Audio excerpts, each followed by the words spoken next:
खेल क्या चल रहा है बिहार में? प्रशांत किशोर और प्रियंका जी की जो गुपचुप मुलाकात हो रही है, क्या है ये मामला? निश्चित रूप से जो भी इस सरकार के भ्रष्टाचार से, इस सरकार के वोट चोरी से, इस सरकार के गलत तरीके से लोगों को जो रोजगार नहीं दे पा रहे हैं, नौकरी नहीं दे पा रहे हैं, बिहार का पलायन नहीं रुक पा रहा है, कृषि, शिक्षा, स्वास्थ्य, हर मामले में उत्तर प्रदेश सरकार, बिहार सरकार और मोदी सरकार पूरी तरह से विफल हो गई है। और ये पढ़ा लिखा आदमी प्रशांत किशोर प्रियंका गांधी से मिलते हैं तो ये अच्छी बात है। लोकतंत्र में एक दूसरे से आदान प्रदान तो पढ़ा लिखा कह रहे हैं, चुनाव के टाइम कह रहे थे कि ये बीजेपी का आदमी है, उसका बी टीम है, क्या ड्रामा है जी? एक बात बताइए, यदि आप मुझसे मिलना चाहते हो, मुझसे बात करना चाहते हो, तो लोकतंत्र में बात करने का अधिकार बातचीत के जरिए से ही किसी समस्या का निदान हो सकता है। तो अगर बातचीत प्रशांत किशोर कर रहे हैं, मैंने पहले भी कहा था और आज भी मैं अपने बातों पर अडिग हूँ कि प्रशांत किशोर बी टीम के रूप में भारतीय जनता पार्टी के लिए काम किए थे। आज भी मैं कायम हूँ। यह नहीं कि कल मैंने कहा तो आज मैं नहीं कहूँगा।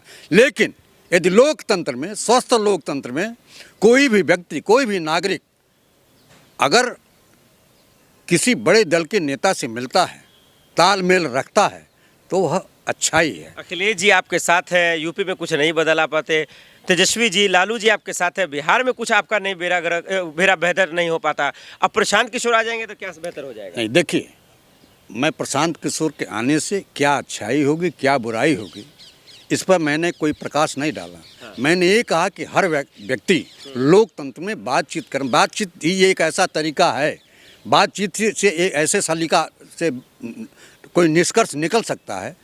आपसी मनमुटाव भी बातचीत के जरिए ही दूर हो सकता है, तो हो सकता है। ये गुपचुप मीटिंग जरूरी है या ये बिहार में कहर गिर रहा उसके परिवार से मिलना जरूरी है? नहीं, मिलना भी जरूरी है। सबसे पहले तो बिहार के मुख्यमंत्री को मिलना चाहिए। बिहार के मुख्यमंत्री के गृह क्षेत्र का है ये मामला है, तो सबसे पहले तो मुख्यमंत्री को मिलना चाहिए। हाँ, मैं आपको कहना चाहता हूँ कि नेता प्रतिपक्ष तेजस्वी यादव को भी मिलना चाहिए। यह लोकतंत्र में स्वस्थ विचार का द्योतक है कि जिसके घर मृत्यु हुई है, इस तरह का विभत्स मृत्यु, हत्या की गई है, उस परिवार से लोकतंत्र को स्वस्थ रखने के लिए मिलना जरूरी है। कानून व्यवस्था की जिम्मेदारी संभालते ही सम्राट चौधरी ने बिहार को बदल दिया अचानक से, कैसे देख रहे हैं? अब देखिए, इसीलिए दुखी भी हैं। नीतीश कुमार अब तक 20 सालों तक गृह मंत्रालय उनके अधीन रहा है, उसको किसी को उन्होंने दिया नहीं था। किसी की भी पार्टी रही हो, गृह मंत्रालय नीतीश कुमार के पास रहा है।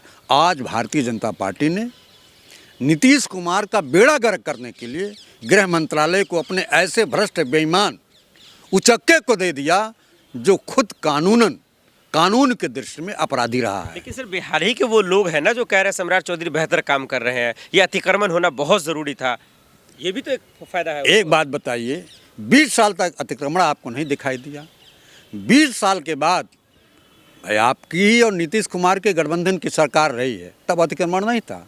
दिल्ली में दूसरे की सरकार, कांग्रेस पार्टी की सरकार 15 सालों तक रही है, केजरीवाल की सरकार रही है, तब अतिक्रमण नहीं था। आपकी सरकार आते आते अतिक्रमण हो गया। यह एक बहाना है, लोगों का ध्यान आकृष्ट कराना है, लोगों का ध्यान दूसरे तरफ विचलित करना है, इसलिए कि आप हर मुद्दे पर, कानून व्यवस्था पर, महंगाई पर, भ्रष्टाचार पर, बेरोजगारी पर, शिक्षा के मामले में, हर दृष्टिकोण से नौजवानों के रोजगार देने के मामले में पूरी तरह से आप विफल हो चुके हैं। इसलिए अतिक्रमण का दिखाते हैं कि हम अतिक्रमण हटा रहे हैं। अरे भैया, एक गरीब व्यक्ति अपना आशियाना, अपने रहने के लिए निवास स्थान कैसे बनाता है? आज के स्थिति में ईंटा, गारा, सीमेंट, बालू, छड़ इतने महंगे हो चुके हैं कि एक गरीब आदमी अपने रहने के लिए आशियाना नहीं बना सकता है। अगर आशियाना बना लिया तो आपको तोड़ने का अधिकार नहीं है। माननीय सर्वोच्च न्यायालय ने भी इस बात को माना है कि बुलडोजर कोई नीति नहीं है, बुलडोजर चलाना अन्याय है। लेकिन यह लोग न कानून पर विश्वास करते हैं, न सुप्रीम कोर्ट पर विश्वास करते हैं। अगर सुप्रीम कोर्ट पर विश्वास करते तो बुलडोजर चलाना उचित नहीं है। मैं आपके माध्यम से आज भी बुलडोजर चलाने की घटना की निंदा करता हूं और अतहर के परिवार को न्याय दिलाने की मांग करता हूं, और यदि न्याय नहीं मिल पाता है तो नीतीश कुमार को अपने पद से त्यागपत्र देने की पुरजोर मांग करता हूं। बहुत शुक्रिया। धन्यवाद।